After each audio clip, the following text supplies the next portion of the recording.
Bonjour les amis, alors on retrouve aujourd'hui toujours l'évangile de Luc, le chapitre 19. Cette fois-ci les versets 11 à 28 pour l'histoire des talents, mais cette fois-ci racontée par Luc. Et ça va être intéressant de pouvoir comparer avec l'évangile de Matthieu que nous avons lu dimanche dernier.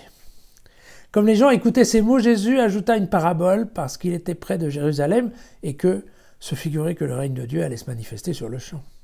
Alors il leur dit donc, un homme de haute naissance se rendit dans un pays lointain pour se faire investir de la royauté et revenir ensuite.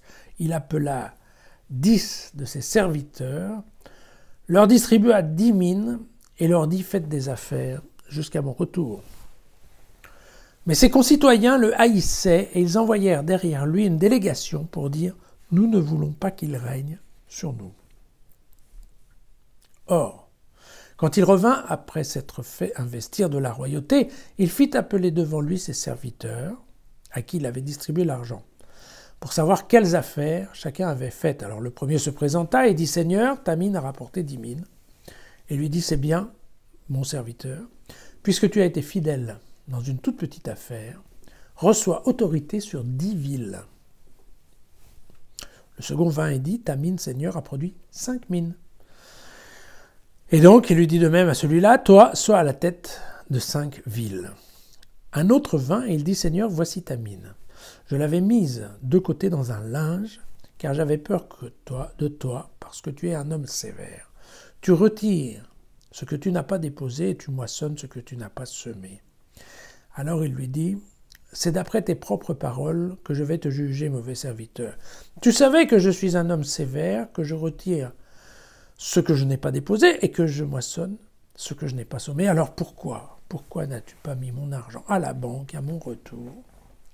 Je l'aurais repris avec un intérêt. » Puis il dit à ceux qui étaient là, « Retirez-lui sa mine et donnez-la à celui qui en a 10. » Ils lui dirent tous, « Mais Seigneur, il a déjà 10 mines. » Et je vous le dis, à tout homme qui a, l'on donnera, mais à celui qui n'a pas, même ce qu'il a lui sera retiré. Quant à mes ennemis, ces gens qui ne voulaient pas que je règne sur eux, amenez-les ici et égorgez-les devant moi. » Sur ces mots, Jésus partit en avant pour monter à Jérusalem.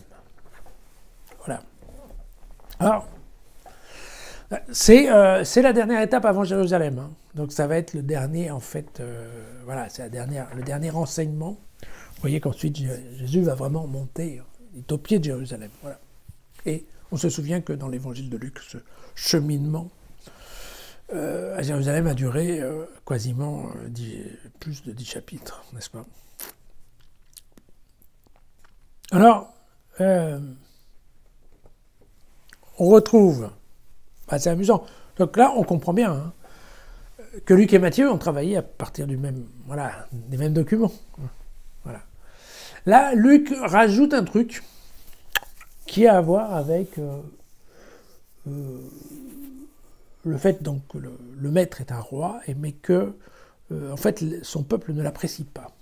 Alors en fait, cette histoire-là, elle est amusante parce que c'est l'histoire de Hérode Archélaüs. Vous vous souvenez, je vous avais raconté une fois cette histoire-là. Hérode le Grand, quand il meurt en -3, quelque chose comme ça, divise son territoire entre ses 3 fils, et c'est Archélaüs qui récupère la Judée-Samarie. Voilà. Donc, les 2 territoires un peu du nord. Et puis, les autres sont divisés. L'autre, c'est Philippe, et puis il y a un autre, troisième, qui est le fameux Hérode Antipas, qu'on verra au moment de l'Évangile. D'accord ? Or, ce Hérode Archélaüs est vraiment antipathique, pour ne pas dire tyran, et les Juifs ne le supportent pas. Voilà. Or, à l'époque, en fait, il y avait une organisation qui était que les Juifs pouvaient choisir leur propre roi, mais qu'il fallait qu'il soit bien entendu adoubé par le pouvoir romain. Et donc ils sont partis tous à Rome pour que l'empereur Auguste à l'époque en fait signe en dessous du choix d'Hérode le Grand de diviser son territoire en 3. Et le problème d'Archélaüs, c'est que lui il pensait qu'il allait être nommé roi, mais manque de peau, Auguste ne l'aimait pas non plus, donc il lui a dit, écoute, peut-être qu'un jour tu seras nommé roi, mais pour l'instant tu n'es qu'éthnarque. Voilà, un titre romain, en fait, qui n'est pas le titre de roi. Et donc, vous voyez que... Et ce qui s'est passé, c'est que, plus tard, mais assez vite, en fait, le peuple juif souffrait tellement de cet Archélaïus qu'ils ont envoyé un groupe de représentation qui ont été voir l'empereur Auguste à Rome et qui lui ont dit « Écoute, ça va pas, le type est odieux, il nous fait souffrir, on n'en veut plus. » Et c'est à partir de là où Auguste a décidé de transformer la Judée et la Samarie en une province romaine en mettant à la tête, en fait, un préfet. Voilà. Alors c'est vrai que l'autre des frères Antipas aurait volontiers récupéré ces territoires-là, mais que ça ne s'est pas fait comme ça. Voilà. Bon. Et c'est bien cette histoire que Luc nous remet là-dedans. C'est amusant, ça fait un mélange un petit peu de sources. Alors, vous voyez que les talents de Matthieu deviennent des mines. Alors les mines coûtent moins cher que les talents, mais vous voyez que, alors, les 3 serviteurs deviennent 10. Pourquoi 10, me direz-vous? Pour une raison très simple, c'est que Luc donne ici une dimension ecclésiale à sa parabole. Tout simplement parce que du temps des Juifs, il fallait être 10 pour faire une prière publique. D'accord? Donc quand il dit 10 serviteurs, il est en train de parler, en fait, d'une église. Normalement, c'est ça l'idée. D'accord? Bon, Matthieu, bon. Alors, vous avez vu aussi, et c'est assez amusant, chez Matthieu, le maître connaît bien ses serviteurs, donc il distribue l'argent en fonction de ce qu'il estime être leur capacité à chacun. D'accord? Vous vous souvenez, il y en a un qui reçoit 5, l'autre qui reçoit 2, et le troisième qui reçoit un seul talent. Ici, non. Tous les serviteurs reçoivent la même chose. Et alors que le rendement chez Matthieu était le même pour tout le monde, celui qui en avait 5 en a ramené 10, celui qui en avait 2 en a amené 4. Donc il double, chacun double. Mais qu'ici c'est différent, parce que tout le monde a eu la même donnée, mais il y en a un qui en a ramené 10 et il y en a un qui en a ramené 5. Et l'autre qui n'en a pas ramené.